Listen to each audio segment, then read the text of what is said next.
Selamat datang kembali di channel Ilkom dan Informasi. Kali ini kita akan membahas yaitu bahasa pemrograman Dev C++, di mana topik kita kali ini adalah memahami algoritma dan logika dasar. Oke, sebelum kita mulai jangan lupa klik like, share, dan subscribe untuk melihat video tutorial yang selanjutnya. Oke, terima kasih. Oke, baik, topik kita kali ini adalah memahami algoritma dan logika dasar dalam pemrograman C++.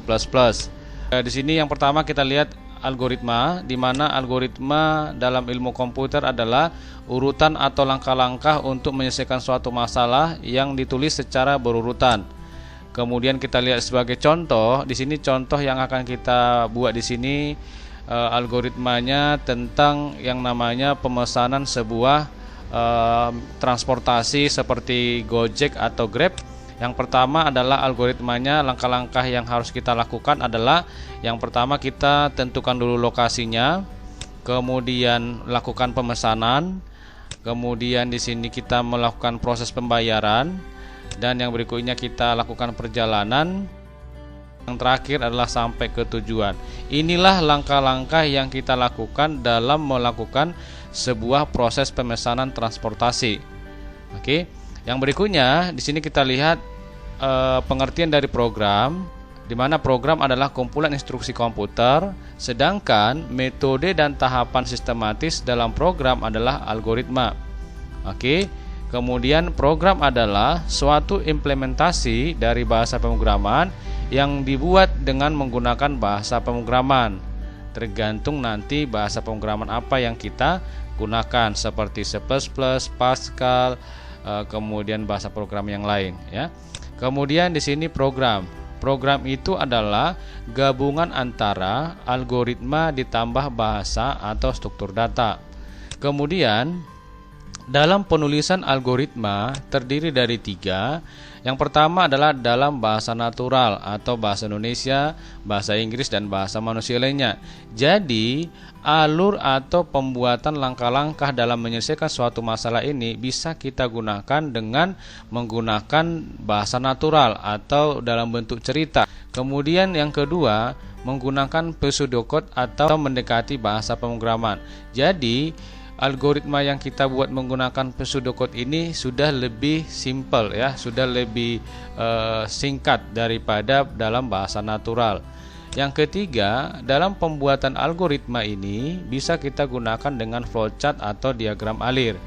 Oke, di sini kita lihat contoh algoritma menghitung luas persegi panjang dengan menggunakan pseudocode atau mendekati bahasa pemrograman. Yang pertama adalah memulai, kemudian sediakan tempat luas, panjang, dan lebar. Berarti di sini kita menyediakan sebuah variabel ya.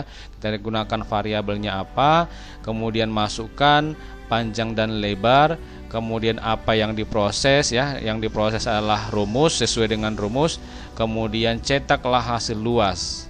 Kemudian setelah itu baru program selesai. Nah, seperti contoh lagi, ada contoh algoritma menghitung luas lingkaran. Yang pertama adalah input dulu ya, kita input dulu apa yang mau kita input, yaitu jari-jari.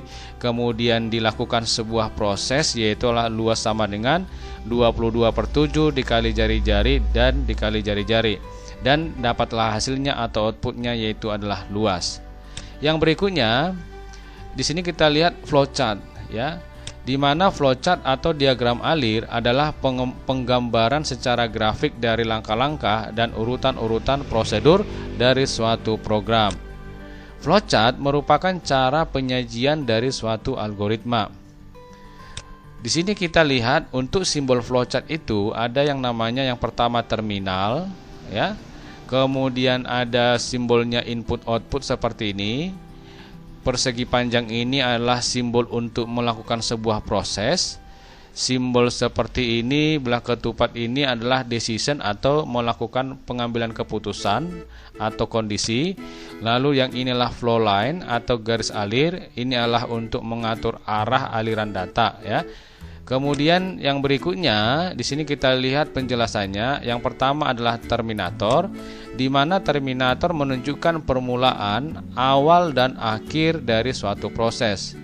Kemudian untuk input output menunjukkan proses input atau output yang terjadi. Jadi disinilah nanti kalau ada kita lakukan penginputan atau hasil, Nah, menggunakan yang namanya simbol seperti ini ya, simbol input output. Yang berikutnya ada proses, di mana proses adalah digunakan untuk menunjukkan suatu kegiatan yang dilakukan.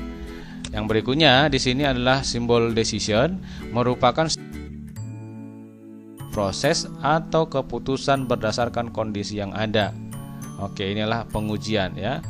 Kemudian untuk flow line adalah simbol yang digunakan untuk menghubungkan antara simbol yang satu dengan simbol yang lain. Yang berikutnya untuk simbol yang lain ada yang namanya penghubung, di mana fungsinya adalah simbol yang digunakan untuk menyambungkan penyambungan proses dalam lembar halaman yang sama. Jadi kalau misalnya nanti kita gambarkan sebuah algoritma menggunakan flowchart, kalau tidak muat dalam satu halaman, nah bisa kita sambungkan dengan one connector, tapi dalam posisi dia berada di halaman yang sama. Kemudian ada yang namanya penghubung lagi, off connector ya, di mana simbol yang digunakan untuk menyambungkan atau penyambungan proses dalam lembar halaman yang berbeda. Jadi kalau misalnya kita buat gambaran algoritma menggunakan flowchart tidak muat dalam satu halaman alurnya atau algoritmanya, bisa kita sambungkan ke halaman yang lain tapi menggunakan penyambungnya lah simbol seperti ini. Namanya adalah off connector. Yang berikutnya di sini kita buat dulu yang namanya sebuah flowchart untuk proses dalam pemesanan transportasi tadi. Nah, kita buat di sini yang pertama adalah kita buat yang namanya untuk simbol terminator untuk memulai dan mengakhiri sebuah algoritma menggunakan yang namanya terminator. Kemudian di sini ada flow line, arah aliran data, arahnya kemana. Kemudian di sini kita lihat ada yang namanya simbol input output ya. Nah, di sini adalah di input tentukan lokasi. Itu yang pertama tadi kita lihat, menentukan lokasi dulu. Kemudian di sini kita lihat adalah melakukan pemesanan, di mana simbol seperti ini adalah simbol proses. Berarti di sini dilakukanlah proses pemesanan di sini. Lalu di sini ada lagi yang namanya proses pembayaran. Nah, ini ada lakukan proses pembayaran. Kemudian di sini ada lagi proses perjalanan, dan kemudian hasilnya adalah outputnya dia sampai ke tujuan. Kalau sudah selesai dengan hasil akhirnya atau outputnya nanti selesai, sudah dapat dia hasil akhirnya, maka proses dari pembentukan flowchart ini sudah selesai ya. Oke, kita tutup dengan menggunakan simbol terminator. Yang berikutnya adalah di sini ada contoh flowchart ya. Contoh flowchart dalam mencari luas persegi panjang. Yang pertama kita harus tentukan dulu apa inputannya, kemudian prosesnya bagaimana. Ini adalah sesuai dengan rumus. Kemudian outputnya apa yang ditanya atau apa yang dicari ya. Berdasarkan apa yang dicari. Kemudian kita lihat di sini diawali dengan terminator di awal dan di akhir. Lalu di sini ada yang diinput, apa yang diinput, panjang dan lebar.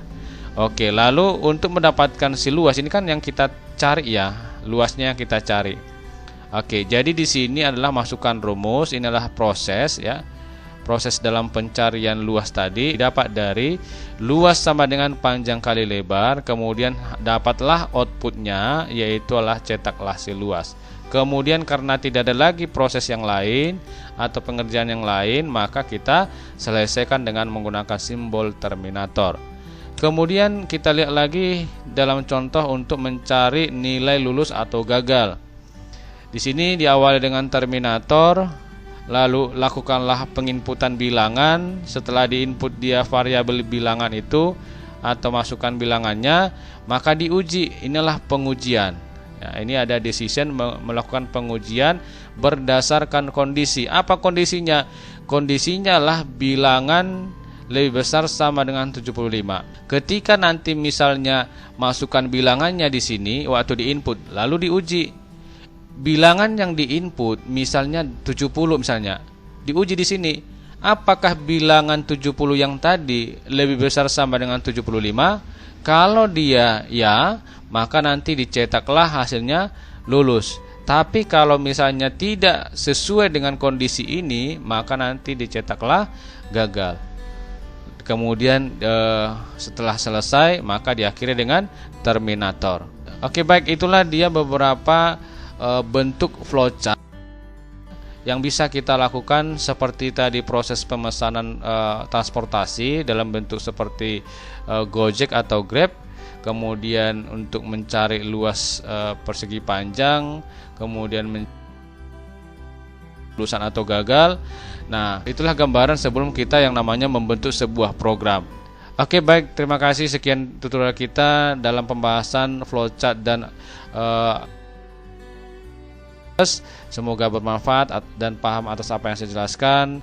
Terima kasih dan semoga sukses.